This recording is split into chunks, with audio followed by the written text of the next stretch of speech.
ang pera, pag kinita natin, ito po ay hindi dapat ginagamit sa mga kagustuhan, pero ito yung ginagamit sa mga pangangailangan. Kung may sobra, magtabi ka para mag-enjoy ka, walang problema. Naalala nyo pa ba yung unang kita natin? Nung unang umpisa, maliit o malaki? Maliit. Himala, nung maliit ang sweldo, maliit ang kita na pagkakasya, minsan may sobra pa. Nung lumaki ng kita, nagkulang na nagkautang pa. Exactly. So ano problema? Yung kita? Hindi. Tao ang problema. Exactly, yung taong umawak ng pera. Nagrereklamo tayo sa inflation na hindi mo makokontrol. Eh ang problema, yung lifestyle inflation. Marami sa mga kababayan natin na kahit anong laki ng kinikita at sinesweldo ninyo, hindi pa rin kayo makaipon, hindi pa rin kayo makapag-umpisa ng sarili ninyong negosyo kasi napaka-waldas ninyo sa pera. Ang pera para tong binhi. Think like a farmer. Yan din tinuro sa akin ng nanay ko. Anak, ang pera, tinatanim yan. Huwag mong kakainin yan. Nakita na ba kayo na magsasaka na kinain ng binhi? Walang tatanim, walang aanihin yan. Pinakamagandang sigurong illustration na ito. Pangarap ng bawat Pilipino ay magkaroon ng sariling Bahay, pangarap ng bawat singkit ay magkaroon ng sariling negosyo. para magkaroon ng bahay. Yes. Ano masasabi mo doon, Coach? Pag kumuha naman ako ng bahay, pag hinulugan ko yan, at least yung binabayad ko dyan in the future, sa akin din naman mapupunta eh. Ang tingin mo ba dyan, investment o liability? Yung bahay na tinitirahan mo na gusto mong tirahan hanggang ikaw ay magretiro, hanggang ikaw ay bumalik, eh yan ba ibebenta mo?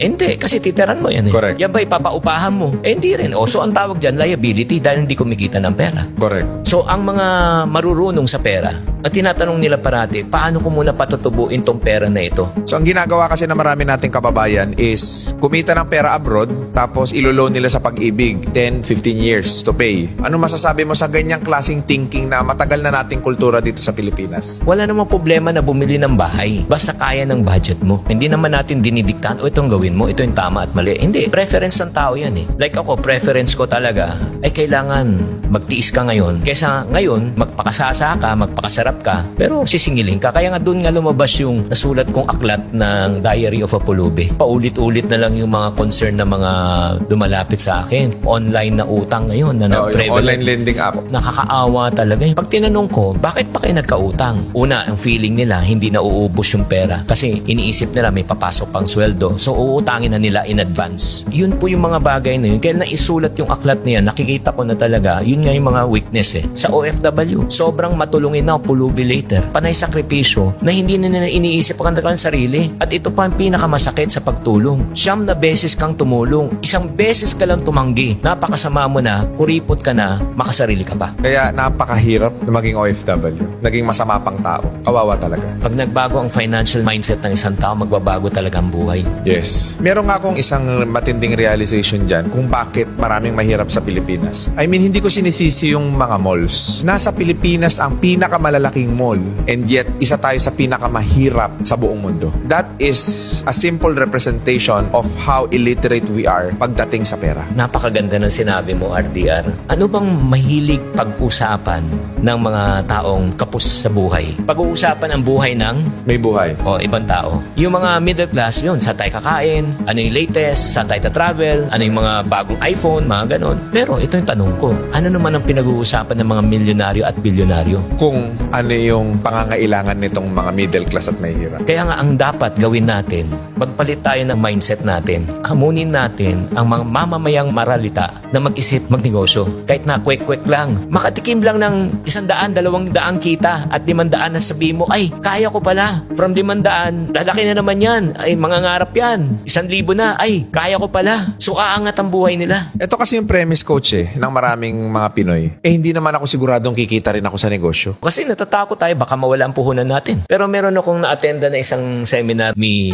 Senator Manny Villar. Sabi niya, nagtataka ako sa ating mga Pilipino. Bakit tayo natatakot mamuhunan at mag-umpisa ng negosyo? Walang-wala na tayo eh. Nasa ilalim ka na nga eh. Ano pa mawawala sa'yo? Eh wala ka na at the first place. Ang dapat daw matakot na mamuhunan yung mga tao may milyon at bilyon.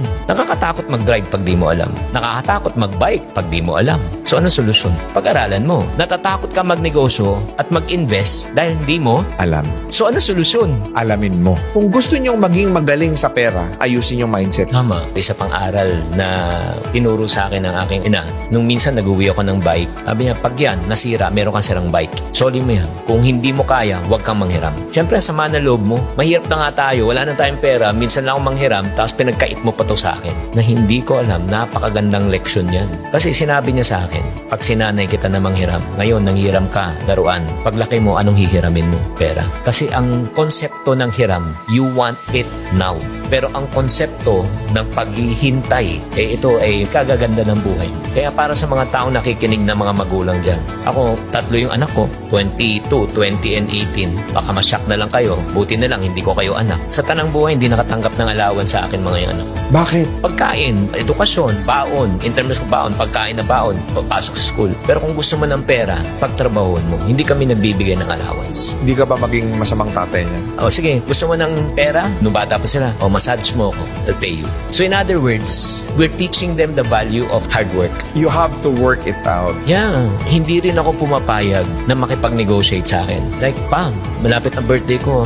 Baka pwede kong i-advance yung gift ko. Hindi rin ako pumapayag. Alam mo bakit? Bakit? Ngayon, ina-advance birthday. Ano next na advance? Yung sweldo. Advance na sweldo. May darating naman ako sweldo eh. Alam mo, napakasimple nung kwento mo pero napakalaking impact niyan sa mga viewers natin. Kasi, again, babagsak tayo dun sa karakter kung bakit ka mahirap eh. So, natutuldukan na kung nabuhay kang mahirap, hindi mo kasalanan. Pero pag namatay kang mahirap, kasalanan mo na. Marami tayong choices sa buhay, namimili tayo. Ang lagi natin pinipili yung makakapagbigat at makakapagpahirap sa atin. Na tinitignan natin short-term gain na, oh, magbe-benefit ako ngayon, okay ako, pero long-term pain. One of the greatest law that I've learned in life is the law of opposite. Principle yan. Parang law of gravity. Hindi mo pwedeng labanan ng gravity. Kahit anong kulay mo, timbang mo, itsura mo, pag tumalong ka ng building, babaksak ka. Ganon din ang law of opposite. The short-term effect is always the opposite of the long-term effect. If you play now, petik-petiks ka, you pay later. If you spend now, magpakayolo ka, okay lang. Gusto mo yan eh. Pero wala kang ipon later. Suffer later. If you save now,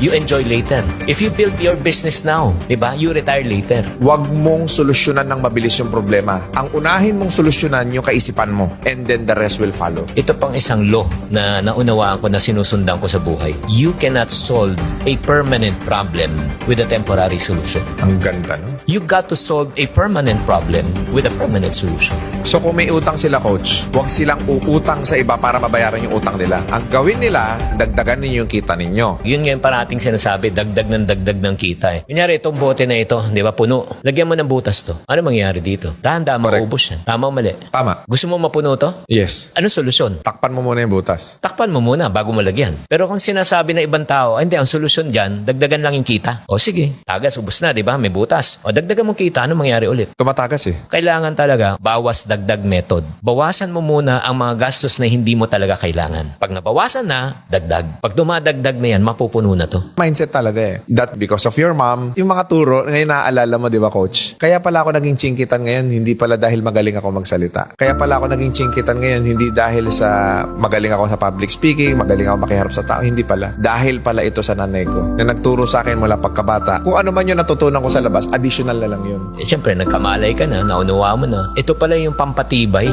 Para sa akin, ma-reject yung masabihan ng masasakit. Okay lang. Normal. Kinakatakutan ko sa buhay ko ay maghirap. Kasi alam kong mahirap na maging mahirap eh. At ayaw ko na bumalik sa ganung sitwasyon. Kaya nga, para sa mga tao nakikinig at nanonood ngayon na natatakot na magnegosyo, pumili ka na rin ng takot. Ano mas nakakatakot? May nagkasakit sa pamilya, kailangan mo pumunta ng ospital, i-ospital ang iyong mga mahal sa buhay at wala kang kapera-pera at mangungutang ka sa mga mata pobre mong mga kamag-anak. Ano mas nakakatakot? Eh ako takot na ako sa ganung mga sitwasyon eh. Kaya sinasabi ko, basta marangal, gagawa ko ng paraan para makalabas ako sa ganung klaseng sitwasyon. Marangal, moral, ethical, gawin mo.